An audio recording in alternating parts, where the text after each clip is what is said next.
ഒന്ന് മക്കബായർ അധ്യായം 1. മഹാനായ അലക്സാണ്ടർ. ഫിലിപ്പിന്റെ പുത്രനും മക്കദോനിയക്കാരനുമായ അലക്സാണ്ടർ കിത്തിം ദേശത്തു നിന്നു വന്ന് പേർഷ്യക്കാരുടെയും മെദിയാക്കാരുടെയും രാജാവായ ദാരിയൂസിനെ കീഴടക്കി ഭരണം ഏറ്റെടുത്തു. അതിനു മുൻപ് തന്നെ അവൻ ഗ്രീസിന്റെ രാജാവായിരുന്നു. അവൻ നിരവധി യുദ്ധങ്ങൾ ചെയ്തു, കോട്ടകൾ പിടിച്ചടക്കി, രാജാക്കന്മാരെ വധിച്ചു. ഭൂമിയുടെ അതിർത്തികൾ വരെ അവൻ മുന്നേറി അസംഖ്യം രാജ്യങ്ങൾ കൊള്ളയടിച്ചു. ലോകം മുഴുവൻ തനിക്ക് അധീനമായപ്പോൾ അവൻ അഹങ്കാരോന്മത്തനായി. സുശക്തമായൊരു സൈന്യത്തെ ശേഖരിച്ച് അവൻ രാജ്യങ്ങളുടെയും ജനതകളുടെയും നാടുവാഴികളുടെയും മേൽ ആധിപത്യം സ്ഥാപിച്ചു. അവർ അവന് സാമന്തരായി. അങ്ങനെയിരിക്കെ അവൻ രോഗബാധിതനായി. മരണം ആസന്നമായെന്ന് അവൻ മനസ്സിലാക്കി. ചെറുപ്പം മുതലേ തൻ്റെ പാർശ്വവർത്തികളായിരുന്ന സമുന്നതരായ സേനാധിപന്മാരെ വിളിച്ചു വരുത്തി അവർക്ക് താൻ മരിക്കുന്നതിന് മുൻപ് അവൻ രാജ്യം വിഭജിച്ചു കൊടുത്തു. 12 വർഷത്തെ ഭരണത്തിനു ശേഷം അലക്സാണ്ടർ മരണമടഞ്ഞു. സേനാധിപന്മാർ താങ്ങളുടെ പ്രദേശങ്ങളിൽ ഭരണം തുടങ്ങി. അലക്സാണ്ടറുടെ മരണത്തിനു ശേഷം അവർ സ്വയം കിരീടം ധരിച്ച് രാജാക്കന്മാരായി. അനേക വർഷത്തേക്ക് അവരുടെ പുത്രന്മാരും ആ രീതി തുടർന്നു. അവർ മൂലം ഭൂമിയിൽ ദുരിതങ്ങൾ പെരുകി. അന്തിയോക്കസ് എപ്പിഫാനസ്, അവരുടെ വംശത്തിൽപ്പെട്ട അന്തിയോക്കസ് രാജാവിന്റെ പുത്രനായി തിന്മയുടെ വേരായ അന്തിയോക്കസ് എപ്പിഫാനസ് ജനിച്ചു. ഗ്രീക്കു സാമ്രാജ്യം സ്ഥാപിതമായതിന്റെ 137 വർഷം ഭരണമേൽക്കുന്നതിനു മുൻപ് അവൻ റോമായിൽ തടവിലായിരുന്നു. അക്കാലത്ത് നിയമനിഷേധകരായ ചിലർ മുൻപോട്ട് വന്ന് ഇസ്രായേലിൽ അനേകം പേരെ വഴിതെറ്റിക്കും വിധം പറഞ്ഞു, ചുറ്റുമുള്ള വിജാതീയരുമായി നമുക്ക് ഉടമ്പടി ചെയ്യാം. കാരണം അവരിൽ നിന്നു പിരിഞ്ഞതിൽ പിന്നെ വളരെയേറെ അനർത്ഥങ്ങൾ നമുക്ക് ഭവിച്ചിരിക്കുന്നു. ഈ നിർദ്ദേശം അവർക്ക് ഇഷ്ടപ്പെട്ടു. കുറെ ആളുകൾ താൽപര്യപൂർവം രാജാവിൻ്റെ അടുക്കലെത്തി. വിജാതീയരുടെ ആചാരങ്ങൾ അനുഷ്ഠിക്കാൻ അവൻ അവർക്ക് അനുവാദം നൽകി. അവർ ജെറുസലേമിൽ വിജാതീയ രീതിയിലുള്ള ഒരു കായികാഭ്യാസ കളരി സ്ഥാപിച്ചു. പരിച്ഛേദനത്തിന്റെ അടയാളങ്ങൾ അവർ മായ്ച്ചു കളഞ്ഞു. വിശുദ്ധ ഉടമ്പടി പരിത്യജിച്ചു. വിജാതീയരോട് ചേർന്ന് ദുഷ്കൃത്യങ്ങളിൽ മുഴുകുകയും ചെയ്തു. രാജ്യം തന്റെ കയ്യിൽ ഭദ്രമായി എന്നു കണ്ട് ഈജിപ്തിന്റെ കൂടി രാജാവാകാൻ അന്തിയോക്കസ് തീരുമാനിച്ചു. ഇരു രാജ്യങ്ങളുടെയും അധിപനാകാനായിരുന്നു അവന്റെ മോഹം. രഥങ്ങളും ആനകളും കുതിരപ്പട്ടാളവും വലിയൊരു കപ്പൽ പടയും അടങ്ങിയ സുശക്തമായ സൈന്യത്തോടെ അവൻ ഈജിപ്തിനെ ആക്രമിച്ചു. ഈജിപ്ത് രാജാവായ ടോളമിയുമായി അവൻ ഏറ്റുമുട്ടി. ടോളമി പിന്തിരിഞ്ഞോടി. വളരെ പേർ മുറിവേറ്റു വീണു. ഈജിപ്തിലെ സുരക്ഷിത നഗരങ്ങൾ അവൻ പിടിച്ചടക്കി. ഈജിപ്ത് ദേശം കൊള്ളയടിച്ചു. 143 ആണ്ടിൽ ഈജിപ്ത് കീഴടക്കിയതിനു ശേഷം അന്തിയോക്കസ് മടങ്ങി.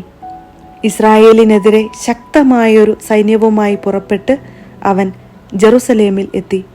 അവൻ ഔന്നത്യത്തോടെ വിശുദ്ധ സ്ഥലത്ത് പ്രവേശിച്ച് സുവർണ ബലിപീഠവും വിളക്കുകാലുകളും അവിടെയുണ്ടായിരുന്ന എല്ലാ ഉപകരണങ്ങളും കൈവശമാക്കി. തിരുസാന്നിധ്യയപ്പത്തിന്റെ മേശയും പാനീയ ബലിക്കുള്ള ചഷകങ്ങളും കോപ്പകളും സുവർണ ധൂപ കലശങ്ങളും തിരശീലയും കിരീടങ്ങളും ദേവാലയ പൂമുഖത്തെ കനകവിധാനങ്ങളും എല്ലാം അവൻ കൊള്ളയടിച്ചു.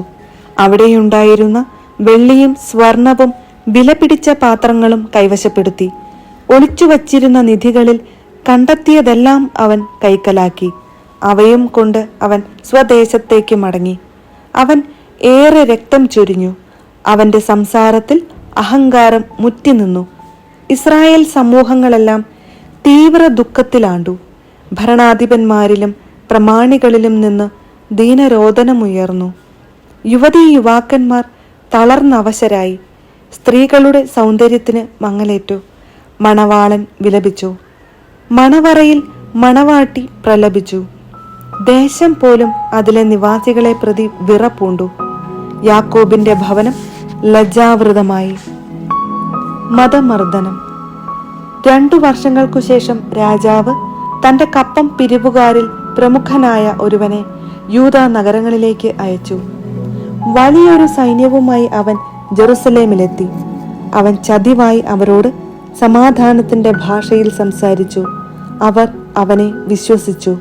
എന്നാൽ അവൻ പെട്ടെന്ന് നഗരം ആക്രമിച്ച് കനത്ത ആഘാതമേൽപ്പിക്കുകയും അനേകം ഇസ്രായേൽക്കാരെ നശിപ്പിക്കുകയും ചെയ്തു. അവൻ നഗരം കൊള്ളയടിച്ചു, അതിനെ അഗ്നിക്കിരയാക്കി അതിലെ വീടുകളും നഗരഭിത്തികളും തകർത്തു. അവർ സ്ത്രീകളെയും കുഞ്ഞുങ്ങളെയും തടവുകാരാക്കി കന്നുകാലികളെ കവർച്ച ചെയ്തു. ഉറപ്പുള്ള വലിയൊരു മതിലും ബലമേറിയ ഗോപുരങ്ങളും പണിത് ദാവീദിന്റെ നഗരത്തെ അവർ സുശക്തമാക്കി. അത് അവരുടെ സങ്കേതമായി തീർന്നു. ദുഷ്ടരും അധർമ്മികളുമായ ഒരു വിഭാഗം ആളുകളെ അവർ അവിടെ താമസിപ്പിച്ചു. അവർ അവിടെ നിലയുറപ്പിച്ചു. അവർ ആയുധങ്ങളും ഭക്ഷ്യപദാർത്ഥങ്ങളും ജെറുസലേമിൽ നിന്ന് ശേഖരിച്ച കവർച്ച വസ്തുക്കളും അവിടെ സംഭരിച്ചു. അങ്ങനെ അവർ ഒരു കെണിയായി. അത് വിശുദ്ധ സ്ഥലത്തെ ആക്രമിക്കാനുള്ള ഒളിസ്ഥലമായി മാറി. ഇസ്രായേലിനെ നിരന്തരം അലട്ടുന്ന ദുഷ്ടപ്രതിയോഗിയും. വിശുദ്ധ സ്ഥലത്തിനു ചുറ്റും അവർ നിഷ്കളങ്ക രക്തം ചിന്തി. വിശുദ്ധ സ്ഥലം അശുദ്ധമാക്കുക പോലും ചെയ്തു. ജെറുസലേം നിവാസികൾ അവരെ ഭയന്ന് ഓടിപ്പോയി. അവൾ വിദേശീയരുടെ വാസസ്ഥലമായി പരിണമിച്ചു. സ്വസന്താനങ്ങൾക്ക് അവൾ അന്യയായി. സ്വന്തം മക്കൾ അവളെ ഉപേക്ഷിച്ചു. അവളുടെ വിശുദ്ധ സ്ഥലം മരുഭൂമിക്ക് തുല്യം വിജനമായി. തിരുനാളുകൾ വിലാപദിനങ്ങളായി മാറി. സാബത്തുകൾ പരിഹാസ വിഷയമായി. അവളുടെ കീർത്തി അപമാനിക്കപ്പെട്ടു. അപകീർത്തി മുൻ മഹത്വത്തിനൊപ്പം അവളെ ചുറ്റി നിന്നു. അവളുടെ ഔന്നത്യം വിലാപത്തിന് വഴിമാറി. സ്വന്തം ആചാരങ്ങൾ ഉപേക്ഷിച്ച് എല്ലാവരും ഒരു ജനതയായി തീരണമെന്ന് രാജാവ് രാജ്യത്തെങ്ങും കൽപ്പന വിളംബരം ചെയ്തു. വിജാതീയരെല്ലാം രാജകൽപ്പന സ്വാഗതം ചെയ്തു. ഇസ്രായേലിൽ നിന്ന് പോലും വളരെ പേർ അവന്റെ ഇംഗിതം സസന്തോഷം സ്വീകരിച്ചു. അവർ വിഗ്രഹങ്ങൾക്ക് ബലി സമർപ്പിക്കുകയും സാബത്ത് അശുദ്ധമാക്കുകയും ചെയ്തു. രാജാവ് ജെറുസലേമിലേക്കും യൂദാ നഗരങ്ങളിലേക്കും ദൂതന്മാർ വശം കത്തുകൾ അയച്ചു. സ്വന്തം നാടിന് അന്യമായ ആചാരങ്ങൾ അനുഷ്ഠിക്കാൻ അവൻ ആജ്ഞാപിച്ചു. വിശുദ്ധ സ്ഥലത്ത് ദഹനബലികളും പാനീയ ബലികളും ഇതര ബലികളും അവൻ നിരോധിച്ചു. സാബത്തുകളും തിരുനാളുകളും അശുദ്ധമാക്കണമെന്നും വിശുദ്ധ സ്ഥലത്തെയും പുരോഹിതന്മാരെയും കളങ്കപ്പെടുത്തണമെന്നും വിഗ്രഹങ്ങൾക്ക് ബലിപീഠങ്ങളും ക്ഷേത്രങ്ങളും കാവുകളും നിർമ്മിക്കണമെന്നും പന്നികളെയും അശുദ്ധ മൃഗങ്ങളെയും ബലിയർപ്പിക്കണമെന്നും അവൻ കൽപ്പിച്ചു. പരിച്ഛേദനം നിരോധിച്ചു. അവർ നിയമം വിസ്മരിക്കുകയും ചട്ടങ്ങൾ വികലമാക്കുകയും ചെയ്യേണ്ടതിന് അവിശുദ്ധവും മലിനവുമായ എല്ലാവിധ പ്രവൃത്തികളിലും ഏർപ്പെട്ട് തങ്ങളെ തന്നെ നികൃഷ്ടരാക്കണമെന്നും അവൻ നിർദ്ദേശിച്ചു. രാജകൽപ്പന അനുസരിക്കാത്ത ഏവനും മരിക്കണം. ഇങ്ങനെ അവൻ രാജ്യത്തെങ്ങും വിജ്ഞാപനം ചെയ്തു. എല്ലാ ജനങ്ങളുടെയും മേൽ പരിശോധകരെ നിയമിച്ചു. യൂദായിലെ നഗരങ്ങൾ തവണ വെച്ച് ബലിയർപ്പിക്കണമെന്ന് കൽപ്പിക്കുകയും ചെയ്തു. നിയമം ഉപേക്ഷിച്ച വളരെ പേർ അവരോട് ചേർന്ന് നാട്ടിലെങ്ങും തിന്മ പ്രവർത്തിച്ചു. ഇസ്രായേൽക്കാർ അഭയസ്ഥാനങ്ങളിൽ ഒളിക്കുന്നതിന് ഇത് ഇടയാക്കി. 145 വർഷത്തിൽ കിസ്ലേവ് മാസം 15 ദിവസം ദഹനബലിപീഠത്തിന്മേൽ അവർ വിനാശത്തിന്റെ മ്ലേച്ഛ വസ്തു പ്രതിഷ്ഠിച്ചു. ചുറ്റുമുള്ള യൂദാ നഗരങ്ങളിലും അവർ ബലിപീഠങ്ങൾ നിർമ്മിച്ചു. വീടുകളുടെ വാതിലുകളിലും തെരുവീഥികളിലും അവർ ധൂപമർപ്പിച്ചു. കിട്ടിയ നിയമഗ്രന്ഥങ്ങൾ കീറി തീയിലിട്ടു.